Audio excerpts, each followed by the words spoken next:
älä nyt ihan oikeasti laihduta. Tilastollista faktaa Suomesta on se, että jokainen laihdutuskuuri tuo mukanansa 2-3 lisäkiloa. Painon lisääntyminen, sokerikoukut ja ne hormonaaliset oireet ei mitä luultavammin ole ollenkaan sitä, mitä sä luulet, vaan ne on nimenomaan kehon, hermoston ja niiden tukahdutettujen tunteiden viestintää, jota sä et ole osannut tulkita tähän asti. Ja tänään tämä koulutus sisältää sellaista tietoa, että se mitä luultavammin räjäyttää sun tajuntaa, sitä oikeasti ansaitset kuulla tämän, koska sun keho on koittanut kertoa sulle näitä asioita jo pitkään.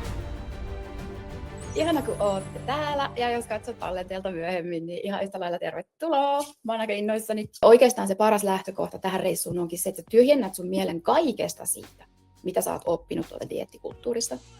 Koska kuten sä tiedät, suurin osa niistä ohjeista on tuonut sulle joka kerta muutaman ylimääräisen kilon lisää. Tämä on nyt se tila, koko matka, tämä luento mukaan lukien kaikki, on se tila, missä hermoston olisi tarkoitus luvannut nimenomaan saada lupa hellittää.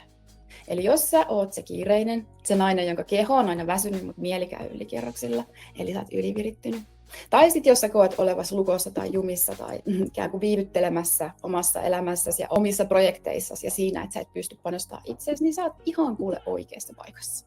Eli sinä vain kuuntelet. Minä hoidan tämän reissun ihan täysin muuten.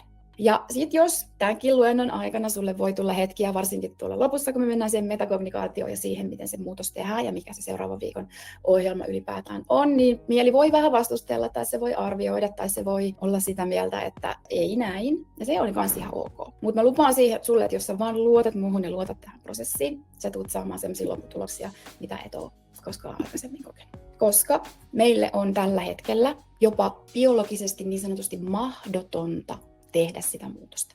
Ja onhan siinä nyt hullu ristiriita, että miksi niin moni täysin älykäs, ihana, aina pärjäävä, kaikkien muidenkin taakkoja ja ongelmia ratkova nainen, joka on täysin itseohjautuva, niin mikä siellä pohjalla on, kun tunnetaan niin suurta voimattomuutta suhteessa meidän omaan kehoon ja myös siihen meidän omaan syömiseen. Et se on nimenomaan se kohta, missä me käytetään ihan älyttömästi energiaa ja voimaa, varsinkin siihen, että me lähestytään itseemme ja sitä tosi negatiivisen itsesyytöksen kautta. Koska me tiedetään ne teoriat ja me halutaan voida hyvin, me halutaan näyttää kauniilta, mutta sitten me tunnetaan sitä syyllisyyttä niistä meidän omista valinnoista, siitä, että me navostellaan ja me syödään vähän mitä vaan. Me tunnetaan syyllisyyttä jopa siitä, että me laihdutetaan koko ajan vähän mielessämme ja sitten me tunnetaan syyllisyyttä siitä, kun me ei laihduteta. Koska meidän hermosto on virittynyt ihan väärille taajuudelle. Ja mä en tiedä, tunnistaako se tätä, mutta kaiken aikaa siellä on koko ajan taustalla myös semmoinen tunne, että keho on meistä irrallaan. Että meidän mieli ja keho on jotenkin 2 erillistä osaa ja että me olemme muka se, mitä täällä päässä tapahtuu, mikä ei ole totta. Että kun se keho ei tunnu minulta, se ei tunnu oikealta, se ei tunnu niin hyvältä kuin se on joskus tuntunut. Ja silloin kun aika usein väsyttää, kiristää, puristaa ja turvottaa ja niissä omissa nahoissa on hankala olla, niin mitä se nyt voikaan tuntua meistä omalta? Kun meidän olo on raskas ja sitten kun meidän mieli kuormittuu, niin eihän se silloin voi tuntua kodilta siltä, mitä se oikeasti on. Ja sitten se kela, mikä meillä useimmilla siellä on se, että no mun vaan pitäisi olla parempi ja mun vaan pitäisi elää terveellisemmin. Mutta sitten taas, että kannattaako totakaan kelaa enää siellä pitää, kun sä nyt hetken mietit, että kuinka monta vuotta tai vuosikymmentä sä oot pyörittänyt sitä kelaa. Ja kuitenkin aina päätynyt sen saman lopputuloksen äärelle, eli pettymään itseesi ja aloittamaan taas alusta. Eli muutos tehdään nimenomaan niin, että me käännetään ihan kaikki siitä tutusta prosessista, tutuista toimintatavoista ihan täysin päälailleen. Koska ne vanhat keinot johtaa aina ihan samaan lopputulokseen kuin aikaisemminkin. Ihminen on sitkeä, eikä oikein suostu ymmärtämään sitä, että jos mä toimin samalla tavalla kuin ennen, niin vanha toistaa itseään. Mutta me ei voida pakottaa, me ei voida suorittaa, me ei voida haukkua tai syyllistää itseämme hyvinvoivaksi. Eihän siinä ole naiset mitään järkeä.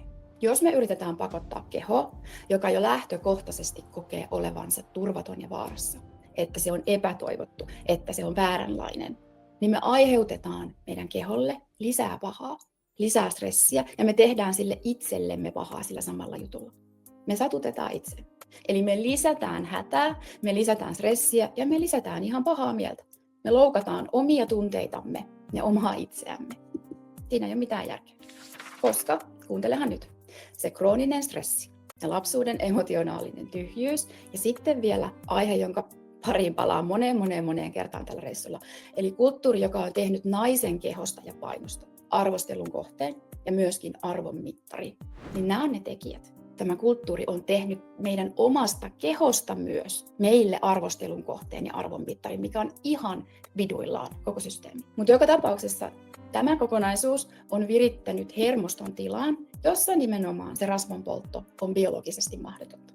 Jos tunnistat sellaisen, että se aineenvaihdunta on muuttunut ja rasvanpoltto ei toimi kunnolla, eli tuntuu, että kaikki mitä syö, niin kerääntyy siihen vyötärölle tai ihan mihin tahansa kehossa, niin se on merkki siitä, että ei ainoastaan se rasvanpoltto, vaan silloin oikeastaan mikään toiminta siellä kehossa ei toimi sillä tavalla, kuin sen pitäisi toimia. Että sä voisit olla energinen, että sä voisit olla oma itsesi. Eli toi on merkki siitä, että se keho tarvii nimenomaan apua, tukea ja huoltoa, ei syytöksiä ja negatiivista puhetta.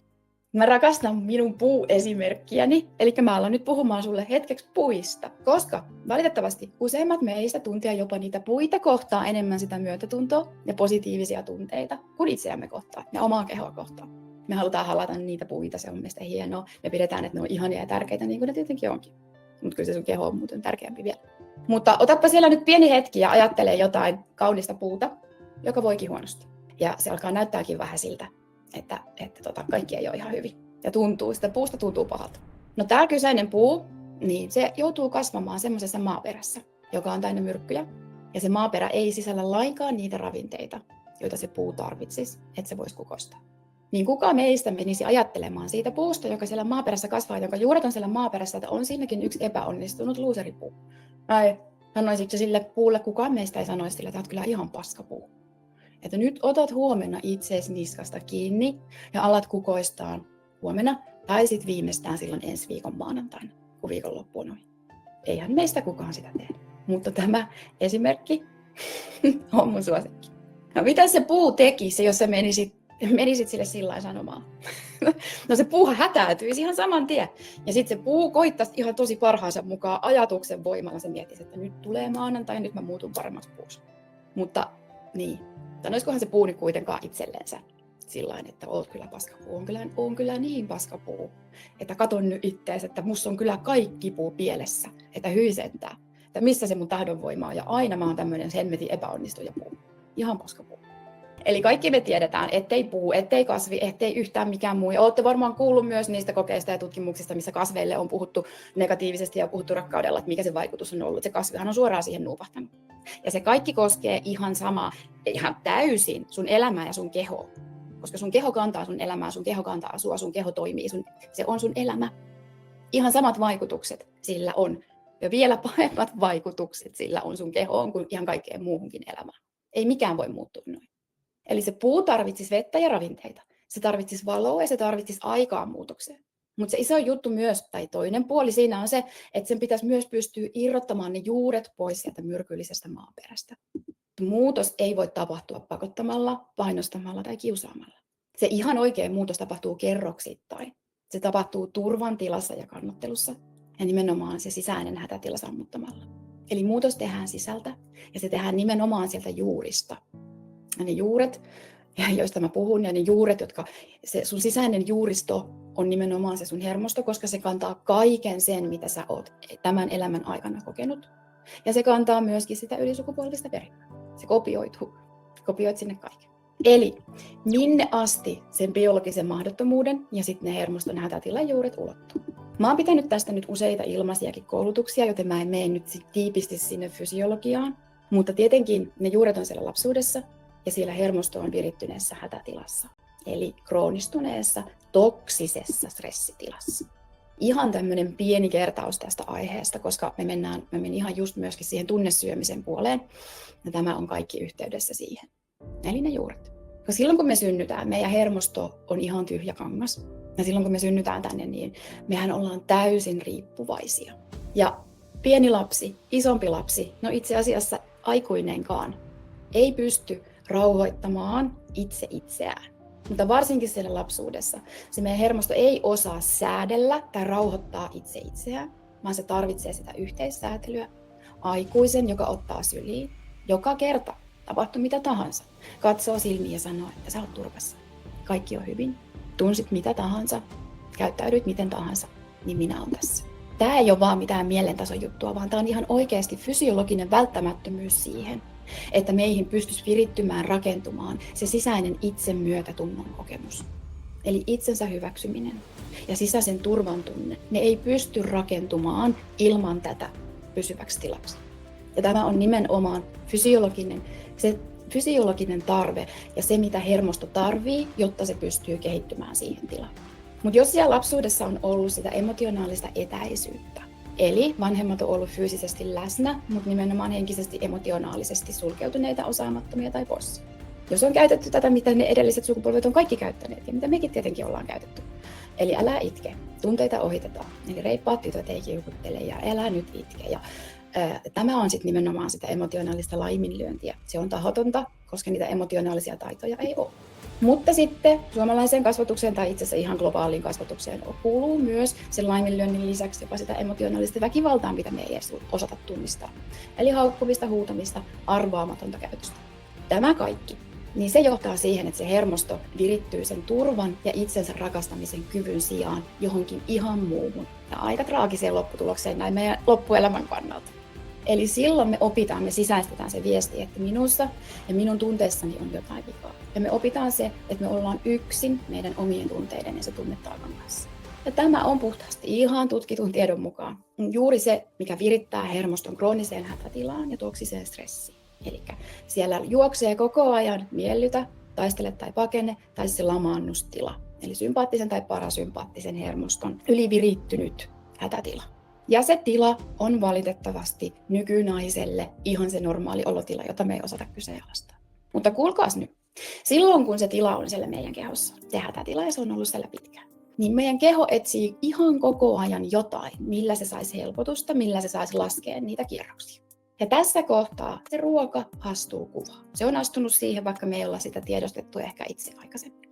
Eli ruoka on dopamiinia. Eli sitä hormonia, joka tuo meille sen lyhytaikaisen hyvän olon tunteen ja palkitsemisen tunteen. Se on turvaa ja se on myöskin turrutusta. Katsokaas vauvalle, eli meille kaikille. Ruoka on ensimmäinen rakkauden, yhteyden ja turvan kokemus. Se maito on lämmintä, siihen kuuluu se syli. Ja toi kokonaisuus on nimenomaan sille hermostolle viesti, että se on sitä hengissä pysymistä, se on kuulumista, se on rakastetuksi tulemista ja se on yhteyttä vanhempaa. Sitten kun me aikuisina, kun se tila siellä jatkuu, kun me hätäännytään, kun me stressaannutaan, me ollaan emotionaalisesti tai konkreettisesti yksinäisiä, me ollaan ahdistuneita, niin se meidän hermosto sieltä se huutaa, että apua, tarvitset turvaa, tarvitset lämpöä, tarvitset kosketusta, tarvitset rakkautta. Ja kun meillä ei ole siellä lapsuudessa kehollistunut mallia siitä, että miten ne tunteet pystyttäisiin kannattelemaan turvallisesti loppuun, miten me pystyttäisiin säätelemään tätä kokonaisuutta, niin se hermosto lähtee ohjaamaan. Ja kun hermosto ohjaa sua johonkin, niin se vie, ja sinä et edes vikise, koska sinä et edes ymmärrä sitä, että sua viedään. Niin hermosto hakee nopeimman mahdollisen kemiallisen avun tuohon tilanteeseen. Ja kaikkein nopeiten ja helpoiten ne tulee sieltä ruoan kautta. Sokeri ja rasva. Ne nostaa välittömästi sun kehon dopamiinitasoja. Ne aktivoi sun aivojen palkitsemiskeskuksen ja mikä tärkeintä, sitä kautta ne tuo semmoisen hetkellisen rauhoituksen sen kemikaalivirran kautta siihen sun ylivirittyneeseen tai alivirittyneeseen hermostoon. Eli ruoka ei ole vain ruokaa tai ravintoa, vaan se on lääkettä ja yritystä hoitaa kipua. Ja siellä sun sisässä, siellä sun kehossa, sun implisiittisessä muistissa, eli kehollisessa, emotionaalisessa muistissa, niin siellä asuu se niin sanottu implisiittinen lapsi, joka on ehkä helpompi ymmärtää sisäisenä lapsena, mutta sisäinen lapsen käsite on ehkä vähän väärinkäytetty. Eli kun hermoston kanssa työskennellään, silloin puhutaan implisiittisestä lapsesta. Eli kun se hetki tulee se sitten illalla tai keskellä sitä päivän pahinta kaaosta, ja kun halutaan äkkiä se käsihän vaan kun menee ja lähtee hamuamaan esimerkiksi jotain nopeata ja hyvää, niin mä haluan nyt, että sä muistat tämän. Että se, joka automaatiolla toimii, ei ole nimenomaan se aikuinen nainen, joka tekee niitä valintoja, vaan se on nimenomaan se pieni tyttö siellä sun sisällä, se implisiittinen lapsi. Se tyttö, joka jäi vaille nimenomaan sitä emotionaalista turvaa. Se tyyppi ja sen monet muodot, jotka elää siellä implisiittisessä muistissa, eli kehossa ja hermostossa. Ja hän se siellä yrittää turruttaa, rauhoittaa tai palkita itseensä, eli puhtaasti pärjätä. Ja lisäksi se kroonistunut stressi ja hätätila on vahvasti tulehduksellinen tila, joka siis pitää koko ajan hieman kroonisesti liian korkealla sun stressihormonin eli kortisolin tasoja. Ja kun se tila on tulehduksellinen, se on äärimmäisen kuluttava tila. Ja se on tila, jossa kaikki sun kehon toiminnot on suunnattu vastaamaan vaaraa. Eli suunnattu siihen selviytymiseen. Vaikka se tila on siellä sun sisällä ja johtuu nimenomaan sitä emotionaalisesta turvattomuudesta. Tämä tila on syy siihen, että se keho ei voi polttaa rasvaa. Se on se tila, joka sotkee ja hidastaa sun aineenvaihdunnan. Se sotkee sun naishormonin, kuluttaa sun ferritiini, sotkee sun mielialan. Sulla ei ole mitään valinnan mahdollisuutta, jos sun hermosto laittaa sut hakemaan nopeita ja tyhjintä energialähdettä, eli sitä sokeria tai rasvaa. Ja tämä tila on myös se sisäinen jatkuva huolen, syyllisyyden ja tyhjyyden tunne. Tämä kaos aiheuttaa sen mielen kiristymisen ja ne hormonaaliset ongelmat. Fyysisiä kipuja ja niitä hemmetin ilmavaivoja. Se on sisäinen tulehdustila, taistelukenttä. Ja se vaan lisääntyy ihan joka kerta, kun sä sätit itsees, syyllistät itsees tai vaikka inhoat sun kehoa. Tämän takia, tämän sisäisen tilan takia, tämän hormonaalisen kaaoksen, tämän stressitilan takia, se itsekuri, kuulkaa hyvät naiset, ei voi toimia. Sä et voi käskeä sitä pientä hätääntynyttä lasta siellä sun sisälläs olemaan nyt vaan vähän reippaampi ja yrittämään nyt vaan vähän paremmin. Ei häntä voi syyllistää, eikä häntä voi vaatia lisää, koska kuten me tiedetään, se on täysin mahdotonta. Se taas, mikä toimii, mikä lähtee muuntamaan täysin tämän niin sanotun kuvion, tämän niin sanotun pelin, mikä on se fucking game changer, on se, että hänet siellä pitää ottaa syliin, eli tarjota hänelle turvaa ja rakkautta. Mutta tällä kertaa jollain muulla tavalla, kuin sillä karkilla tai mikä se tutuin ja tärkein turrutuskeino sitten onkin. Kerrataan vielä. Kun keho on siinä, se voi olla se miellytä tila, se voi olla se taistele- ja pakennetila, tai se voi olla se lamaannuksen tila, niin keho ei luovu varastoistaan, koska se on suunnattu selviytymiseen. Se tarvii sun varastorasvaa, koska se kuvittelee, että sinä juokset pakoon sitä leijonaa. Se pyrkii selviytymään. Ja siksi ihan jokainen uusi dieetti tai laihdutuskuuri ja kaikki ne tätä ennenkin on olleet sun keholle vaan uusi uhka. Ja ihan oikeasti ne on tuonut mukanaan ihan puhtaasti fysiologisista, hormonaalisista syistä aina sen 2-3 ylikilon. Koska se hormonitoiminta on siellä jo sekaisin. Koska se keho vaatii nimenomaan paikkaamaan sen vajeen, mitä sä sinne teet. Kun sen rajoja, kun sen tilaa ei ole ymmärretty. Kun sitä ei ole hoidettu, kun sitä ei ole täytetty. Ja tämä on nyt just sit se syy, miksi mä oon rakentanut tämän protokollan. Koska me tehdään tässä ohjelmassa vaiheittain etenevä matka, joka nimenomaan ensisijaisesti muuntaa juuret ja rakentaa sinne sun kehoon sen terveyden ja rakkauden maaperän. Ihan jokaisella mahdollisella tavalla ja tasolla. Ja se, miten tämä matka etenee, niin mä tein tällaisen ihanan tiivistyksen ensin, tämmöisen yleisen kuvan siitä, että mitä siellä tapahtuu. Eli ne muutoksen tasot.